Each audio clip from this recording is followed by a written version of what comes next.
Oh, hello there. I'm Bilchan. I'm Nimikung. I'm Banchan. In this class, I'll read to all of you. Chap. 3 of the Iliad of Homer. As. Ah. The Iliad of Homer. Theodore Buckley. Chap. 3. The hostile gods conspire the fate of Troy. But lift thy eyes and see, around whose brow such martial graces shine, so tall, so awful, and almost divine. Though some of larger stature tread the green, no match his grandeur and exalted mien. He seems a monarch. Thus ceased the king, and thus the fair replied, before thy presence, Fala, I appear, with conscious shame and reverential fear. Ah, had I died, ere to these walls I fled, false to my country, and mine nuptial bed, my brothers, friends, and daughter left behind, false to them all, to Paris only kind. For this I mourn, shall waste the from whose foot it was to please, the King of Kings. Atrides, Eusebi, great in the war, and great in arts of sway. My brother once, before my days of shame, I know, with wonder pre-imbued the godlike man, extolled the happy prince, and thus began. O blessed Atrides, born to prosperous fate, successful monarch of a mighty state, how vast thy empire, what numbers lost, what numbers yet remain. In Phrygia once were gallant armies known, in ancient time, when our shrews filled the throne, when godlike might led their troops of horse, and I, to join them, raised the Trojan force. Against the man-like Amazons we stood, and singers stream in purple with their blood,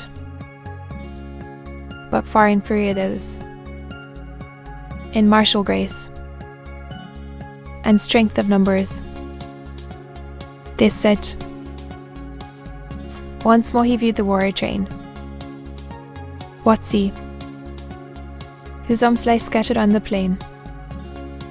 Broad is his breast, his shoulders larger spread, though great Atrides overlaps his head, nor yet appear his care and conduct small.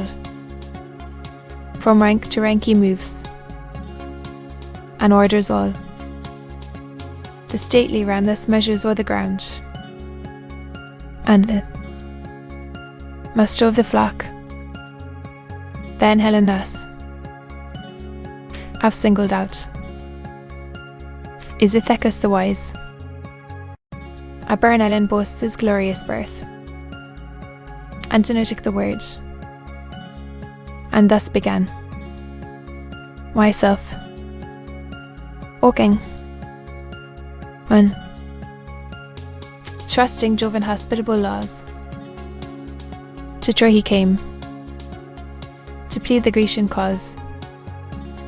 My house was honoured with each royal guest. I knew their persons, and admired their parts, both brave in arms, and both approved in arts. Act. The Spartan most engaged our view. Ulysses seated, greater reverence drew, when Atreus' son hurrying the listening train, Just was his sense, and his expression plain. His would succinct, if full, without a fault. He spoke no more than just a thing he ought.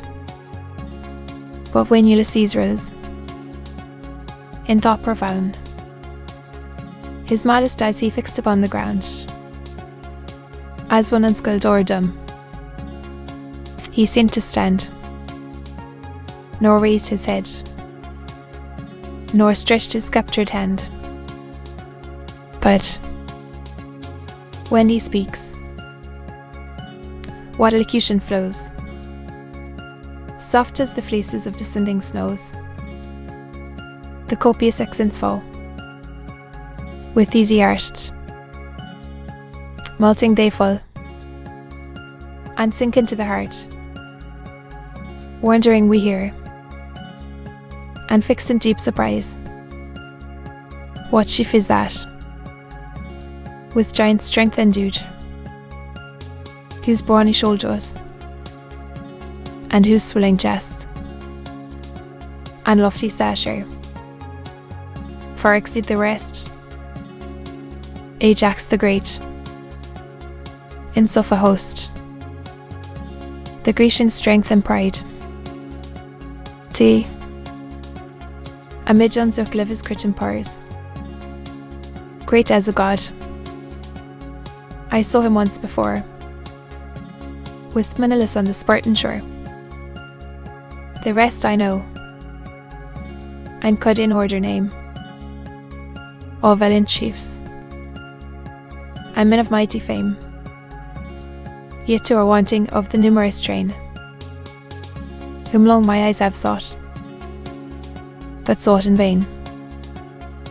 Castor and Blux, first in martial force, one bold on foot, and one renowned for horse. My brothers these, the same our native shore, one house contained us, as one mother bore. Perhaps the chiefs, for more like tools at ease, for distant shore refuse to sail the seas. Perhaps their swords some nobler quarrel draws. So spoke the fair, more knew her brother's doom, apt in the cold embraces of the tomb, adored with honours in their native shore. Silent they slept, and heard of wars no more. Meantime the heralds, through the crowded town, bring the rich wine and destined victims down.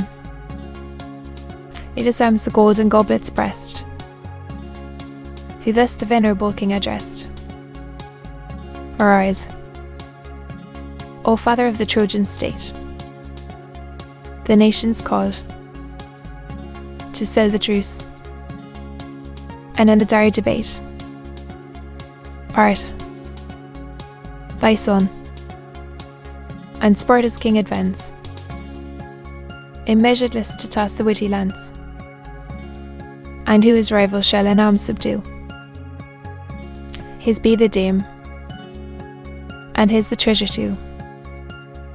Thus with a lasting league our toils may cease, to be continued.